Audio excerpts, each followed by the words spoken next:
This book was like crack cocaine. I don't know what the author put in it, but honestly, I was snorting the shit out of it because, oh my god, this was so good. I cannot stop reading it.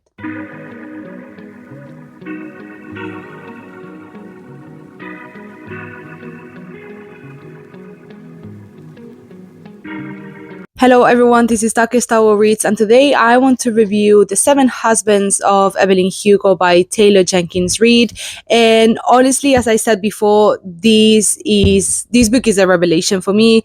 This has been my favorite read in these years so far, and it's probably my favorite queer story that I've read in a long time, or at least that I can remember at the moment.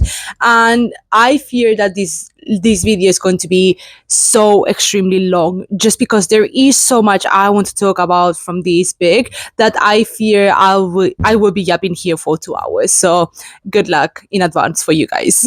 Without further ado, let's start with the introduction or the summary. Just to let you know, guys, this introduction is going to be long because even though this book is really not that big, honestly, there is so much source in this book that I could not summarize. Like, I cannot make my summary shorter for the life of me. And I tried, trust me, I really tried. But yeah, just starting with the summary, we start the book meeting Monique Grant, who is, I would say, one of the main characters of the story, even though she doesn't really appear that much. Basically, Monique is a biracial woman living in New York who is trying really hard to basically accomplish her lifelong dream of being a journalist or a reputable journalist, and she finds herself basically stuck in her own life. So she is recently separated with her husband or her ex-husband, and also she finds herself in a very stagnant job where people seem to respect her but also don't seem to give her the responsibility that she thinks she deserves. So obviously she finds herself stuck and lacking of confidence in her own skin and in her own abilities and responsibilities, until she finds herself with the opportunity of her lifetime, which is basically recording a biography of the most important celebrity of her lifetime, which is Evelyn Hugo. And for those who don't know, Evelyn Hugo is what I would consider the equivalent, or like the fiction equivalent of Marilyn Monroe, right? Like this permanent A-list who has lived this crazy life of Hollywood in the 1950s, and that has become this ideal of sex symbol, right? She is a very strong woman, someone who has been definitely controversial, and someone who has had a very intense old Hollywood-esque type of life, right? And she is this extremely popular icon, or like this desired icon for generations, right? For more than 50 years. And one of the things, or one of the most controversial things that Evelyn Hugo has in her lifetime is the fact that she has had 7 husbands. And basically Monique finds herself with the opportunity to get to know Evelyn Hugo and to record her whole history completely unfiltered. And obviously, because this is her opportunity, she decides to take it and decides to work with Evelyn Hugo to create this biography. At the start of the book, we get to meet the real Evelyn, or at least the Evelyn before her becoming a star, which is an American-born Cuban girl who is around 13, 14 years old, more or less, who basically is trying to escape a life of poverty, famine, and abuse by her own father, right? She is very aware from the get-go that she is very attractive, or at least conventionally attractive, and that she is very physically mature for her age, right? And she is very aware from the start that she knows, as a woman, the only thing that she can do in order to make sure that the doors are open for her, or to have the opportunity to get into the film industry or becoming an actress, which is what she wants to do, is basically using her body, right? Or using men, using her body in order to gain favors from men and just to get the doors open. And in fact, that's how she meets her first husband, who is Ernie Diaz. Ernie Diaz lives around her block or around her neighborhood, which is Hell's Kitchen. And basically, she finds out from one of her friends back in her hometown that Ernie Diaz is moving soon to Hollywood in order to work as an electrician, or like someone who works with like lights in Hollywood. So obviously she understands that this is the one opportunity that she has to move to Hollywood, right? She goes to Ernie Diaz's house as like by accident, basically like trying to find her friend, but actually meets Ernie Diaz, and she quickly gets into a relationship with him, quickly marries him as well with the consent of her father, and they both escape to Hollywood, which is what Evelyn has planned from the start. And basically, once she gets to Hollywood, or once she moves to Hollywood with Ernie, she has this kind of life of like housewife life, whereas during her free time when Ernie is not home, she is walking around Hollywood or like staying in certain places that she knows are frequented by important people in the film industry or important people in Hollywood, in order to get attention from them, right? She knows very well, she is very aware how she can get the attention from men, which is by using her body and just showing herself as someone attractive, but someone who doesn't like someone who brings the attention to herself, which is something that she's an expert at. And that is exactly how she gets her one true opportunity, which is thank you to Harry Cameron, a young producer at Sunset Studios. And that is how she also gets introduced to an older executive director whom she seduces in order to get one first contract or one first opportunity to appear in a film. And then after appearing in like as an extra in one film, she slowly starts getting more important roles and decides to quickly divorce Ernie Diaz in order to keep following and keep working towards her goal of becoming an important actress. And that is how she met her second husband, which is Don Adler. The difference between Ernie Diaz and Don Adler is that Don is already a star. He is an upcoming actor who also has a very important pedigree in the film industry. He's kind of a nepo baby, right? But he's trying to make a name for himself rather than being just like the son of these two important actors. So he has a lot of pressure on himself to perform, right? That's how he and Evelyn get connected in the first place, because they both have this interest of kind of falling in love, but also using each other in order to get this publicity, right? Which is what makes Evelyn fall in love with Don so quickly, because if she feels like this is the first real relationship where she is in love, but also at the same time, this is also beneficial for her, right? So they quickly marry in order to get all this publicity and in order to make the film that they worked on together just basically explode in cinema, right? Which it does, obviously. And everything seems to be great for Evelyn until things go south with Don and the films that he is making, and he unfortunately starts abusing her, because with all the pressure that he has to perform and to be this or self-created actor, that even though he actually is a nepo baby, he has all this pressure and he pays it with Evelyn, unfortunately. During her second marriage with Don, she also starts working on her career still, and one of the opportunities that she has is to work in Little Women, right, as an actress. And that's how she meets two of her friends, or two of the other actresses in Sunset Studios, which is Ruby Riley, I hope I am pronouncing her name correctly, and Celia St. James. So as Evelyn explains in the book, she mentions that obviously all actors love validation and they love to be loved at the end of the day.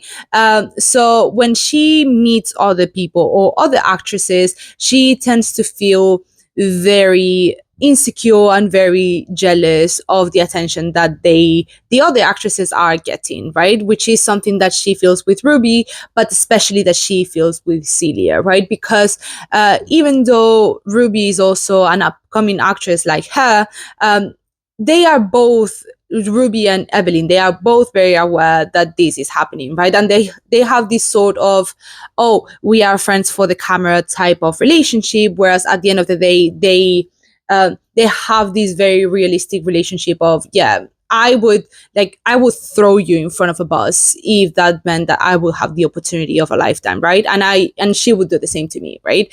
Whereas for Celia, Evelyn, at first, she doesn't really understand her because she sees her as this very kind woman who is always very excited to meet people and who seems to be very excited to meet Evelyn, right? And she wants to be friends with Evelyn, which she doesn't understand, and she thinks that she is being sus, right? Until one night at a party created by Sunset Studios, Ruby reveals to Evelyn that Celia doesn't actually want to be friends with her, but she is a lesbian and she is attracted to Evelyn, which puts Evelyn off like a lot. But then when she goes to confront Celia about it, they, like in private, obviously, they end up making out in the laundry room, which makes both Evelyn and Celia very confused, right? Because even though Celia seems to have feelings for Evelyn, Evelyn doesn't understand what are her feelings for Celia, because she has never thought that her being attracted to women was a possibility, or that was even something that she could do. During that night as well, that was an eventful night. During that night as well, she finds out that Don is cheating on her. So that is for her the perfect opportunity for her to leave the marriage, which is what she does. And after some weeks of confusion and not understanding exactly what is going on with herself, she ends up contacting Celia, and they end up start a relationship between the two of them, obviously on the down low, because it's the 1950s, it's in America, and America, we all know, has always been very homophobic, right? Especially in the 1950s, and if you were in Hollywood, right? So they start this relationship of obviously we have feelings for each other, we are testing the waters, we don't know what is going to happen, but we still have very, very deep feelings with each other, right? And obviously everything seems great because Harry Cameron, who is the young producer, he is aware that Celia and Evelyn are dating, and in fact Harry is gay himself, so he is basically trying to cover them up and trying to like create this sort of, they are like this sort of publicity of they are very close friends, or they are working together in films, that's why they are always hanging out together, instead of actually they are dating, that's why they are like hanging out, right? And then until one day they go to a concert, so all three of them go to a concert, and someone sees Evelyn taking Celia's hand very, very affectionately, and basically creates like there's a turmoil, and this thing creates a rumor that both Celia and Evelyn are dating, which is true, but at that time they try to fake it, or like they try just to try to hide it. And obviously because they have tried so hard to hide it, and Evelyn knows what are going to be the repercussions of her, or both Celia and her, coming out as queer women, she absolutely panics because she knows that this is gonna ruin her career, or it's gonna ruin their career. So she decides to make a plan, which is basically accidentally, or like marrying someone really quickly in order to deny the rumors of her being a lesbian or her being a queer woman, right? Which is what she does. She meets this rock star, which is called Mike Reba, who is basically like known as a Don Juan, or like as someone who makes like who is obsessed with her. He wants to date her. He has said publicly that she is his dream girl. So she uses this opportunity to meet Mick. To meet Mick, get him very drunk. They fly to Vegas. They play. They keep getting they keep drinking. They marry, like very express at the chapel in Vegas, and obviously she has to have sex with him. And then the morning after, they decide to create they decide to annul their marriage, because at the end of the day, Evelyn didn't want to get married to him, because it was just as a way to like cover the fact that she was with Celia, and also make what he actually wanted is to have sex with Evelyn, which at the end of the day, like, she fakes that she's upset about Mick leaving her, or like annulling the marriage, but at the end of the day, she knows that like this was for the best, that like she didn't actually want to get married to Mick.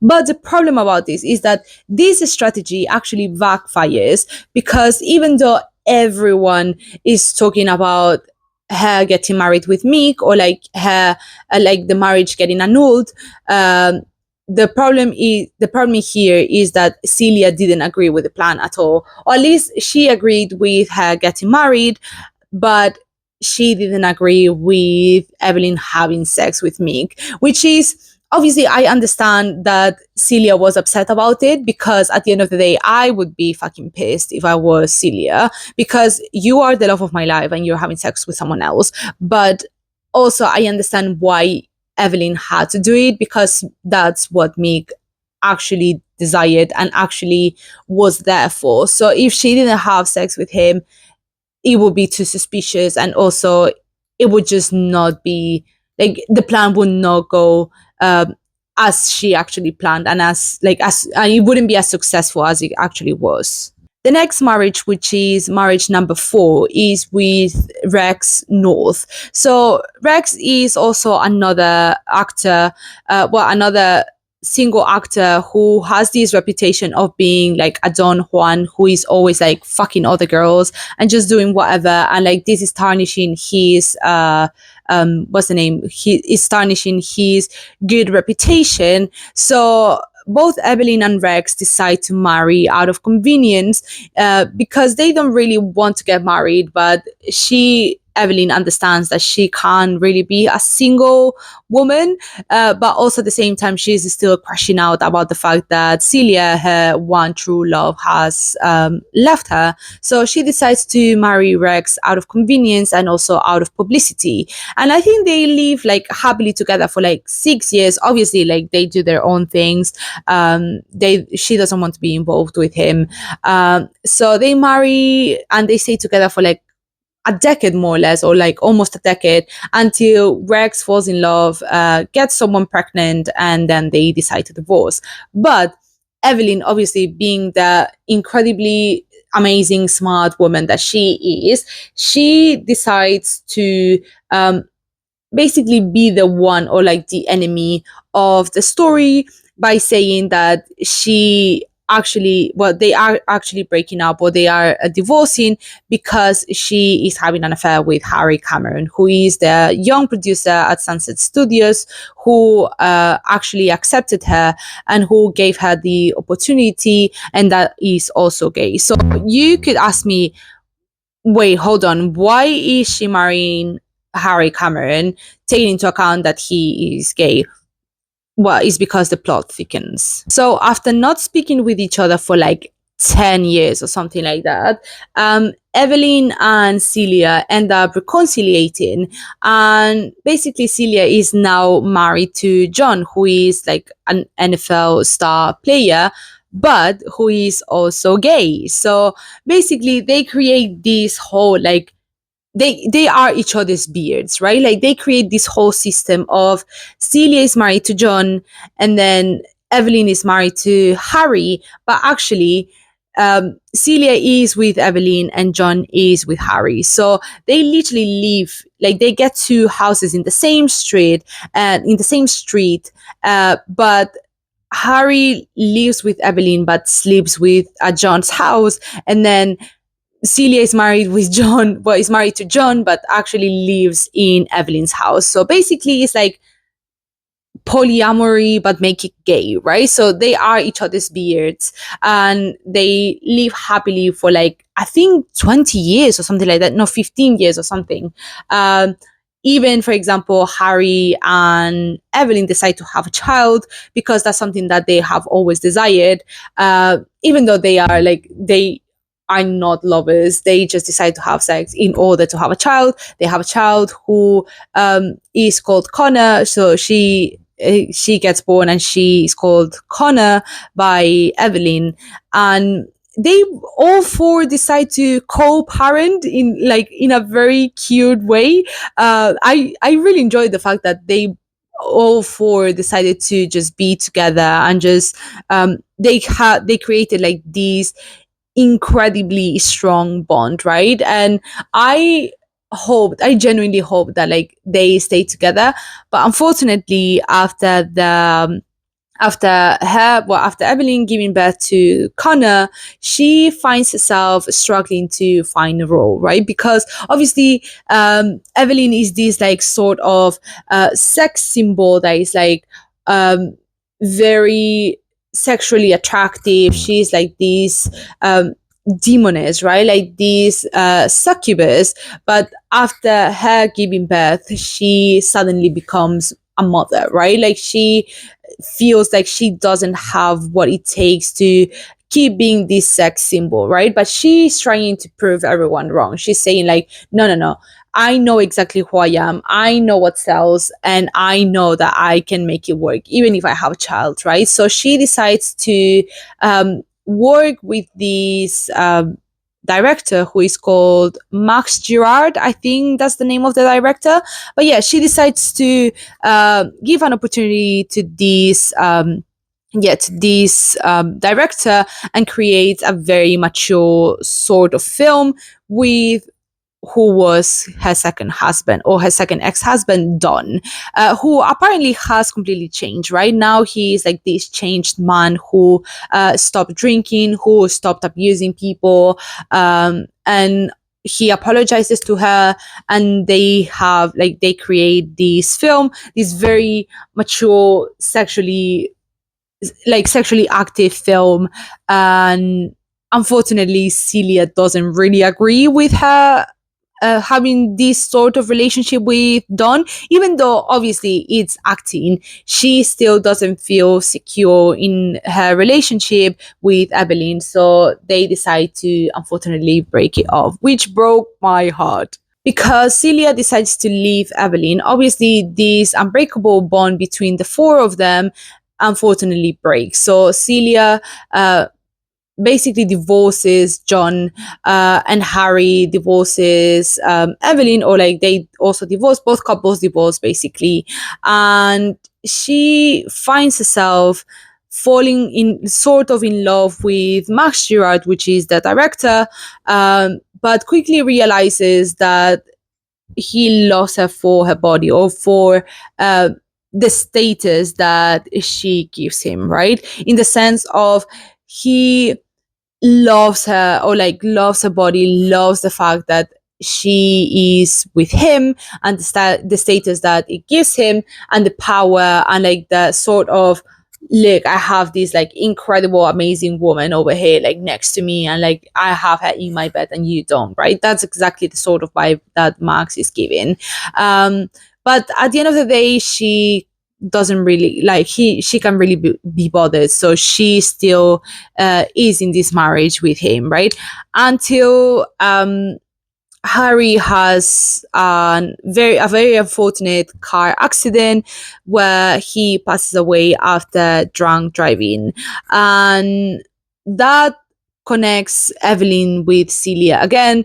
And basically, Celia tells Evelyn that she is dying because she has a tumor in her lungs after smoking for many, many years.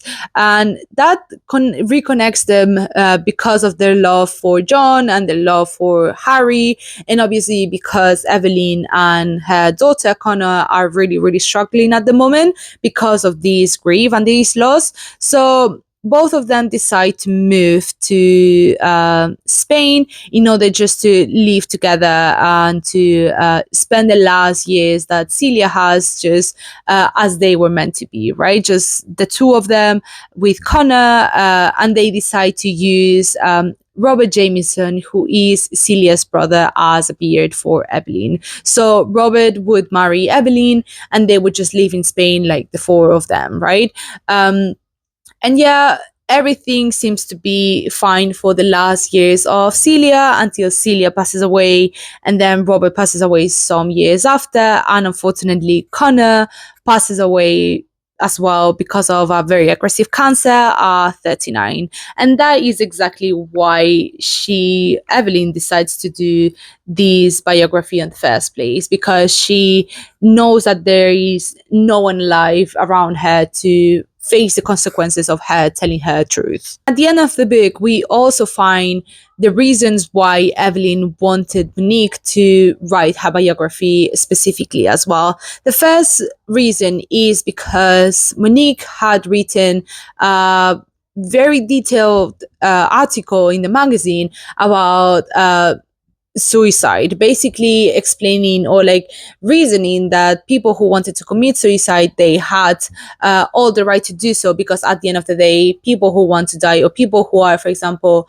have very deadly diseases, or that are in palliative mode, or like, for example, that they know that they are going to die, they should have the opportunity to have the power of decision of when they are gonna die, right? Which is something that Evelyn wants to do, right? Because she has no one in her life anymore. She is by herself. She misses her people. She misses Harry. She misses Celia and her daughter. So she decides to, after telling the whole story and after writing the whole biography, to kill herself.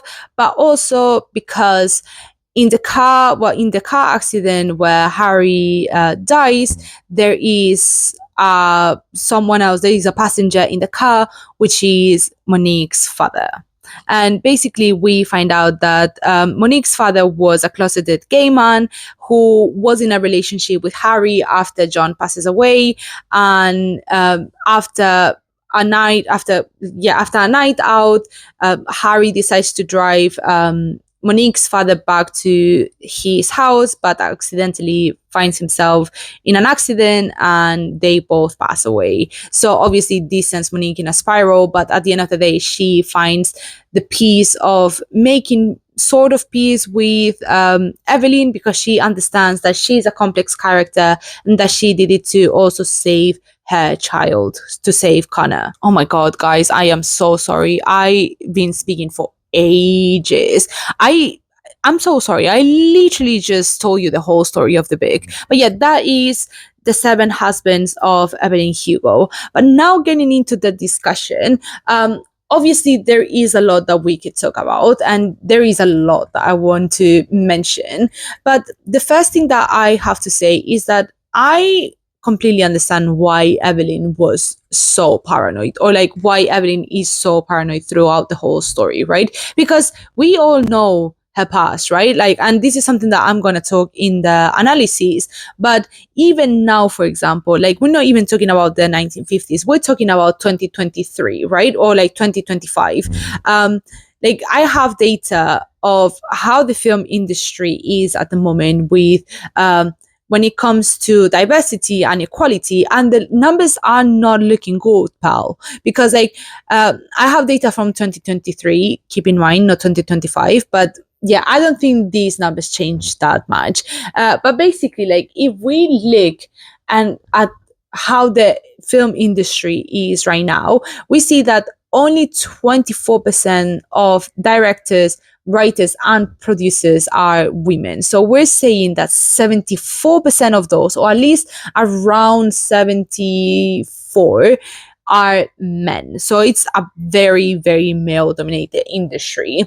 And like, for example, only 28% of the protagonists in films are women, and only 35% of the characters that are speaking in a movie are women. So we're saying that the vast majority of the media that we consume, or like the films that we consume and the films that we see, are based around men, right? So that already tells us that even in our age, like in 20, sorry guys, even in the 21st century, we see how male dominated the film industry is, right? And like we see this as well, like we see plenty of examples of powerful men using their influence to abuse women, right? We see, for example, we have examples like Harvey Weinstein or Roman Polanski that are genuinely convicted rapists. And even some, like two of them are like pedophiles, like they are openly pedophiles, right? Like Roman Polanski cannot go to United States because he is a pedophile.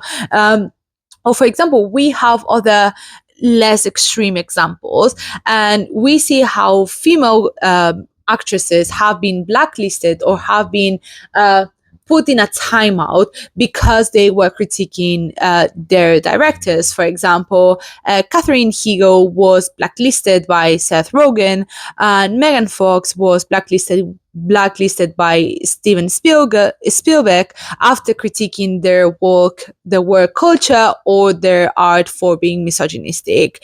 And also, don't even get me started about all the drama that happened with Disney Channel stars, Nickelodeon stars, and a very specific director that we all know is a convicted rapist and also a sexual abuser and a pedophile. Because like this video, if it's not already, like if it's not long enough already, it will be long if I start talking about this story. And we also need to take into account that Evelyn is a Cuban queer woman, right? She is Cuban, she is Latin American, she's not white, right? So we even see in our lovely 21st century that actors, producers, writers, and directors of color find themselves really struggling to first like get into the film industry, but also once they get in, to get equal pay conditions or equal conditions as their white counterparts, right? We have examples like Dev Patel, Taraji P. Henson, Viola Davis, and Priyanka Chopra, who have been very vocal about the fact that they have always struggled to either get paid as much as their white co-stars, for example, or also have been very vocal about their difficulties with getting equal treatment as their white co-stars. And also, when we talk about Evelyn being queer, we also see in this industry that there is a lot of covert homophobia, right? Taking into account that the arts has always been a very liberal, very leftist, very open to queer communities, and even to the point of taking this queer culture and appropriating it as like art itself.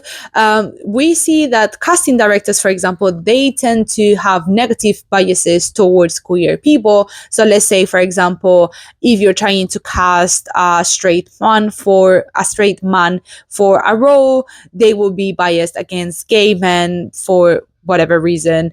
Call it homophobia.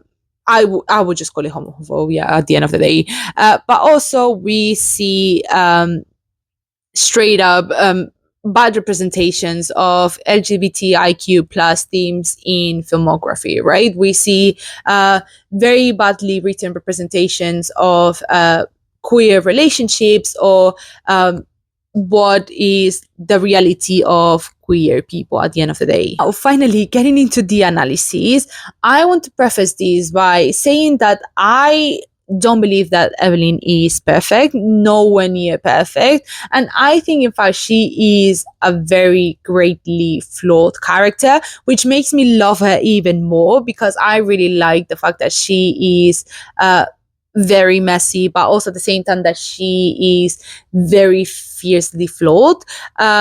And I think it's because, first of all, of her upbringing, but also because of who she is surrounded by, right? Or like the environment that she's surrounded by. The first thing that I have to say is, or the first thing that I've noticed about Evelyn is her very premature hypersexualities, right? We see how she's like 13, 14 years old, and she's very much aware of what is happening around her body and what other people are feeling about her body, right? Or the reactions that other people have.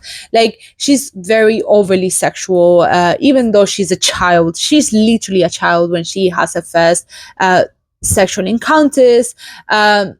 Because of the abuse that she endured by her father and the men around her, she just normalizes it. She's like, it's like, this is something that I just have to endure because I have this body, right? I am 14 years old, but I have the body of a woman, so therefore I am treated as a woman. Also, I sort of see that she has like a small sense of grandiosity, or like some sort of sense of grandiosity, right? Because her desire for being an actress, even though technically it comes from her mother wanting to be an actress too, I see that her wanting to be an actress and her wanting fame and luxury comes from her desire to escape poverty and to escape poverty and the fact that she has no control, right? Like, she wants this luxury to show herself that she's not poor anymore, but also she wants the power of being an actress, or the influence, in order to regain this power. And then lastly, also think that she has deeply rooted insecurity and low self-esteem issues, right? Even though she initially I feel like she initially feels like her explosive body and her intelligence and determination give her an advantage against other people in order to get her dreams, right? Like, I see how, for example, when she talks about Ruby, or when she talks about other actresses, she's like, okay, yeah, they might be like great actresses, but I know that I can get my way because I am Evelyn Hugo, right? I am this very important sex symbol that everyone wants to own, right? Like, she's very much aware of her powers, but then she quickly realizes that that is not all. She needs these like, she needs to be good at acting in order for her to be actually really successful in Hollywood, because at the end of the day, yes, their looks are extremely important in the film industry, but it gets to a point, at least in the West, like in Western societies, that you need some sort of acting abilities in order to become a legend, in order to become the success story, because there are thousands of attractive women or attractive people, but you need this exclusive je ne sais quoi that is acting abilities in order for you to become a legend, to become an icon. So, taking into account all these flaws that Evelyn has, and obviously all the very deeply rooted issues that we see in the film industry, so misogyny, racism, and homophobia, I completely understand why Evelyn is acting the way she does, right? Like, she is paranoid, but for good reason. And I completely understand why she is so cynic about the fact that she can get whatever she wants, right? Obviously, I also see that she has a scarcity mindset, right? Because of her living in scarcity, living in poverty, and her having no control over herself or over her body. I see her being paranoid and her being obsessed with like having control over what she can, or like over herself, which is having control over what she shows to the public and what is the idea that people have of her, right? Which is the idea that she wants to convey is that she is this sex symbol and this, like, she's that girl, that icon, that diva that only a few can touch or only a few can have, right? She's also creating this imagery of her being unattainable, but also once you get to meet her, it's like you're starstruck because that's Evelyn Hugo, right? That is the idea that she wants to convey. And that is the idea that gives her the money, because she has the body, she has the mindset, and she has the personality in order to do so. And that's what works for her, because that is like the icon Evelyn Hugo. So I understand why she's always crashing out about the fact that she will be discovered as a queer woman, because at the end of the day, at least at that time, and I think even now in 2021, like in 2025, I see how when someone comes out as queer, at least specifically for women, when a woman comes out as queer or as lesbian, I see how this imagery, or like this image that the actress had, it just slowly fades away into something else, right? And more specifically for Evelyn, I feel like she's scared about the fact that if she expresses herself, or like if she comes out as bisexual and as her having a relationship with Celia, not only she will lose this sex symbol image, and she will lose her iconicity, but also at the same time she will lose Celia, because obviously in the 1950s homosexuality was a crime and it was punished, right? People would get into they would get people into sanatoriums in order to cure this homosexuality, and they would lose everything. So obviously I understand why she's so paranoid, because first of all, she will lose all her credibility and her reputation, but also she will lose everything that she has worked so hard for. And I think this is the one thing that no one understands from her, right? I think maybe Harry does, but I think Celia definitely does not understand her mindset, because I think Celia is very idealistic, right? And it heavily clashes with Evelyn's cynicism, I would say, or at least practical psyche, right? I think it's because Celia grew up very privileged that she doesn't understand what is the scarcity lifestyle, right? Or like how Evelyn grew up, and all the abuse and lack of control that she had in her lifetime, and or like during her childhood. That's why she doesn't really understand why she's so scared, or why she is so paranoid about her losing everything, because she's convinced that things can work out for them, which I don't think they would actually, because at the end of the day, people are very, very homophobic, and these also, well, people at that time were incredibly homophobic, but also they were very misogynistic, and they will always have every opportunity that they will always take every opportunity they had in order to be or to cancel women for just plainly existing. Now, finally, as a quick conclusion, and I will definitely stop yapping about this big, but I want to say that I truly believe that this book is one of the best, if not the best, representation of the struggles of womanhood through the queer lens, right? Or at least the ones that I have ever seen. Because I see the three main struggles that queer women face, or that many women, even if they are not queer, that many women face in their on a daily basis, right? We see the dichotomy between Evelyn's inflated ego and her own imposter syndrome, right? We see how her pretty privilege gives her this external validation that she desires, but also it gives her the imposter syndrome of, maybe I'm not good enough, or I'm not a good actress, I'm just pretty, right? So therefore she doubts her own capabilities or her own abilities.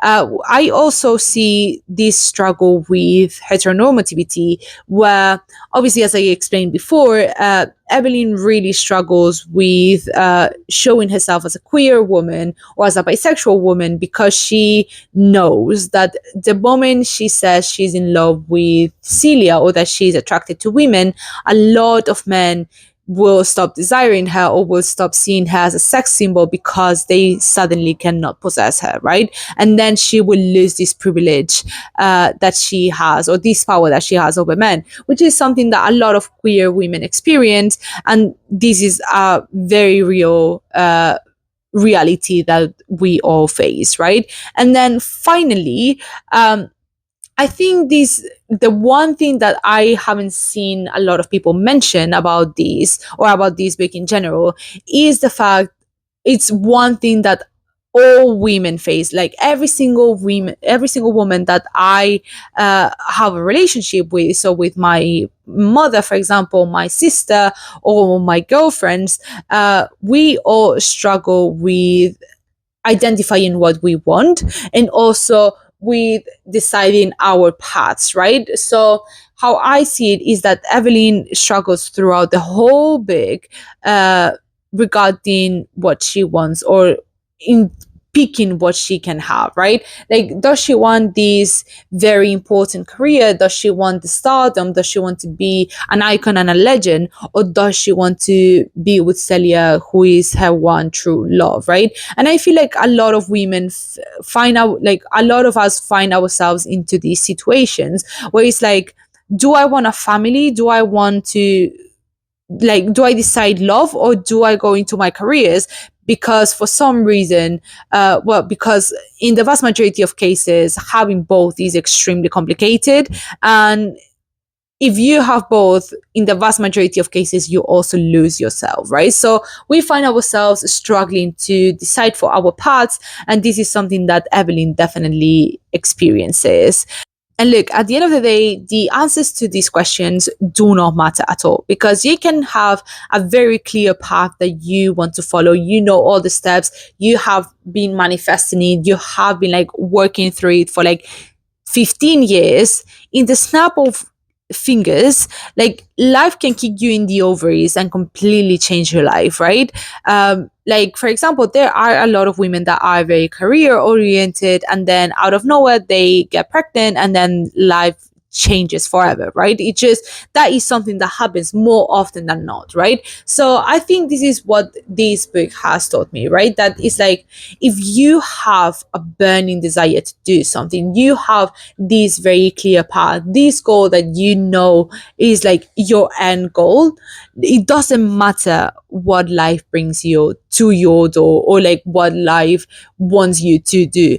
What matters is what you do with it, and then how can you use it to bring you forward to this path, right? I think that's what the book told me, and like, genuinely has built so much confidence in me, because at the end of the day, I always find myself struggling with imposter syndrome, where I have these desires to do things, these ideas, but then I find myself thinking that I am not good enough, right? But if Evelyn was alive, and if Evelyn was a real person, what she would tell me is that it doesn't fucking matter if you think you're not good enough. The only thing that matters is that you're doing it. And what can you do to get as much profit as possible, and to make sure that you push yourself forward every single day, and that you literally take the bull by the horns and just ram through the door in order to make space for yourself, because that's all that matters.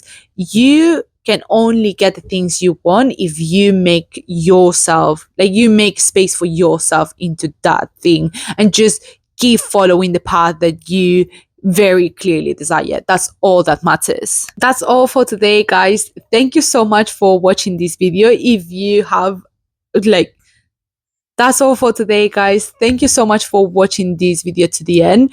Honestly, I feel like I've been speaking for ages, and probably you're exhausted of listening to my voice. So I will just very quickly say again, thank you so much for watching. You can follow me on my social media if you want more content about the 7 Husbands of Evelyn Hugo, or if you want any more book related content, please feel free to follow me. And if you have read the book, please make sure that you comment down below. I would love to know your opinion. And that's all for today. Thank you so much for watching again, and I'll see you next week. Bye, guys.